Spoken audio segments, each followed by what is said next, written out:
Hello 九巴人最近咧又買咗啲嘅栗子饅頭嘅產品啦，而家就同大家講下啦。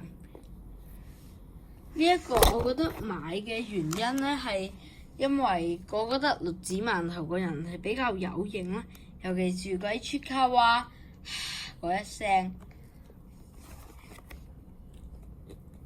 所以中意栗子饅頭。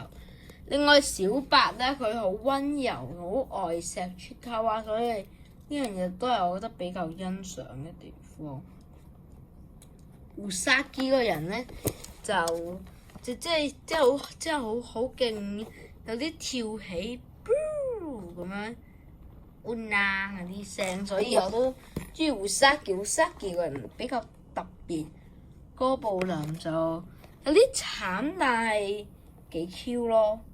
不過就真係好慘下，俾人打。不過佢運人又佢都殘忍嘅呢樣嘢。大家想知道更多關於出卡哇嘅嘢，可以去 ViuTV 嗰度睇出卡哇嘅動畫啦。